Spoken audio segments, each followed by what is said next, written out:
मैं फिटे मुंह के अलावा कुछ नहीं बोल सकता आईसीसी को कि आईसीसी ने जो cricketer of the year in T20 international की जो नॉमिनीज पेश करी है उसमें आपके 4 लोग हैं। एक तो है आपका सिकंदर रजा, चलो ठीक है। एक दूसरा है आपका ट्रेविस हेड, बिल्कुल बनता है। तीसरा आपका अर्शदीप सिंह है, वो भी चलो मान लिया। लेकिन बाबर आजम, जिस आदमी को टी20 खेलना नहीं आता, जिसको टी20 की टीम से धक्के देके निकाल देना चाहिए, उस बंदे को आईसीसी ने क्यों नॉमिनेट करा है? अच्छा पहले देखते हैं अर्शदीप को क्यों करा है। अर्शदीप को बोल रहे हैं मेमोरेबल परफॉर्मेंस दी थी इन्होंने, और जो बुमराह ने मेमोरेबल परफॉर्मेंस दी थी फाइनल में, लेकिन इन्होंने भी बड़ा अच्छा 19th ओवर कराया था, बिल्कुल कराया था। ओवरऑल ईयर इनका कैसा गया? बोल रहे हैं जी with all format bowling genius Jasprit Bumrah selective pick for T20s, then Arshdeep has taken and aced the role of India's primary pacer in T20. ठीक है, 36 विकेट्स लिए हैं इसने over the years and second best by an Indian player in men T20, only behind Bhuvneshwar Kumar's 37 wickets in 2022. Okay. ठीक है, although Arshdeep's numbers came in merely 18 games compared to Bhuvi's 32, मतलब 18 games में 36 wickets ले चुके हैं Arshdeep Singh. He is also third best with 33 scalps in 2022. ठीक है, Seamer has filled in much needed left arm pacer void in shorter format in India and was sensational along across conditions, मतलब श्रीलंका में, West Indies में, south Africa में, home पे, सब जगह पर इसने अच्छा करा था। मेमोरेबल परफॉर्मेंस इन्होंने बताया कि 19th ओवर जो इन्होंने कराया था वर्ल्ड कप फाइनल में, और जिसमें इसने सिर्फ 4 रन दिए थे। ओके जी, तो अर्शदीप का तो बिल्कुल डिजर्विंग है। सिकंदर रजा 24 matches, 573 runs, average 28.65, highest score of 133 not out, wickets 24, average 22.25। भाई साहब विकेट्स भी 24 है और 573 रन्स भी हैं 24 मैचेस में, तो ऑब्वियसली, और वो भी जिम्बाब्वे के लिए खेलता है। हाँ। तो Zimbabwe T20 side remains a work in progress. The African side managed to secure wins over Sri Lanka, Bangladesh, India, Pakistan, Afghanistan under Sikandar रजा's लीडरशिप। आपको पता है आप भी जिम्बाब्वे गए थे, हार गए थे T20, तो इसने भी बहुत अच्छी परफॉर्मेंस दी है, तो ये भी बनता है। मेमोरेबल परफॉर्मेंस दी है सब regional qualifier, Sikandar Raza secured his maiden T20 100 and 5 wicket haul, right? His moment of the year came against recently crowned world champions India. Watchful 17 helped Zimbabwe reach 115 for 9 on a tricky track, but he truly turned the contest with ball. India's stand-in captain Shubman Gill had held on even as wickets fell, but उसने out कर दिया था, yes. तो broke through defense और उसने India को railing कर दिया था, 47 for 6 कर दिया, तो डेफिनेटली इंडिया को हराया था, और इसके नंबर्स भी बहुत अच्छे हैं, तो सिकंदर रजा भी है। अच्छा जी, ये भी हमने देखा। Travis head 15 matches, 539 runs, average 38.5 और हाईएस्ट स्कोर ऑफ 80। ठीक है, और रन्स मारे 539, second best ever for Australian in a calendar year, second best ever for an Australian in a calendar year, came at a strike rate of 178.47, 539 run at almost 180 strike rate. ठीक है, और ICC tournament knockout में आपको याद है 76 और 43 मारा था, ब्लॉकबस्टर परफॉर्मेंस करा था। Head was dismissed of the final ball of the power play. He raised his way to 59 of just 23 balls, cracking 12 boundaries with 4 sixes to his credit. ये कहाँ की बात कर रहे हैं? Head took the charge against Matthew Short, ठीक है, blockbuster performance get against England in Southampton, तो इसने भी बढ़िया करा। अब चौथा देख लो आप, ये तीनों का सीवी देखा और आईसीसी की एक्सप्लेनेशन सुनी कि इन्होंने क्यों उनको नॉमिनेट करा। बाबर आजम को सुन लो। बाबर आजम डिस्पाइट, शुरू ये हुआ है despite a mixed year, mixed year, जिस आदमी का नॉमिनेशन दिया है अगर उसका सेंटेंस शुरू हो रहा है डिस्पाइट, कि देखो भैया इसके बावजूद जाने दो कि मिक्स्ड ईयर हुआ है, घटिया ईयर गया है, लेकिन इसके बावजूद हमने इसको नॉमिनेट करा। क्यों? Despite a mixed year, no other Pakistan batter scored as many T20 runs as Babar Azam in the last 12 months.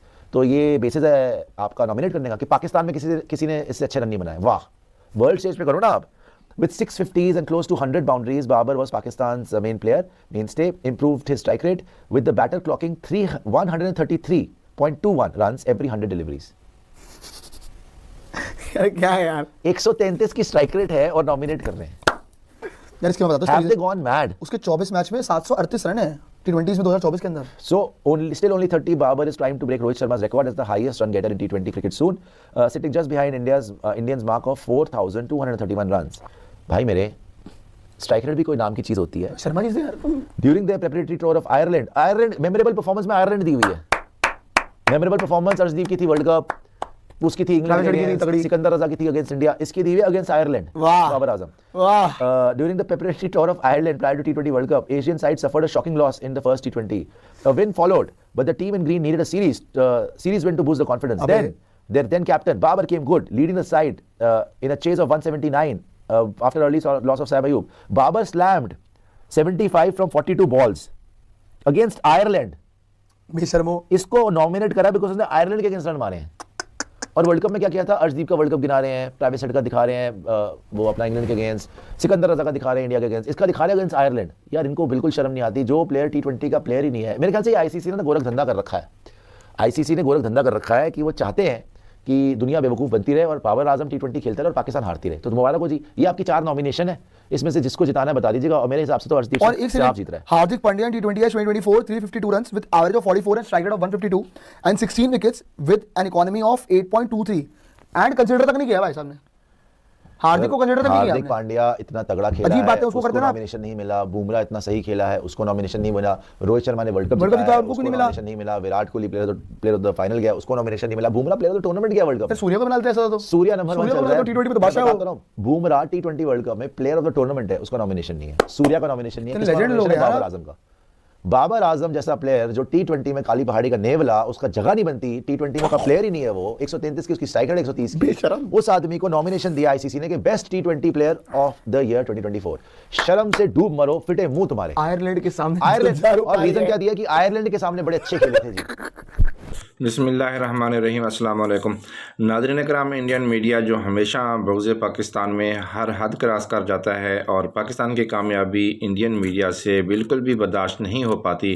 खा वो कामयाबी सियासत में हो, वो कामयाबी मईशत में हो, वो कामयाबी स्पोर्ट्स में हो, पाकिस्तान की ये कामयाबी इंडियन मीडिया से बिल्कुल बर्दाश्त नहीं हो पाती।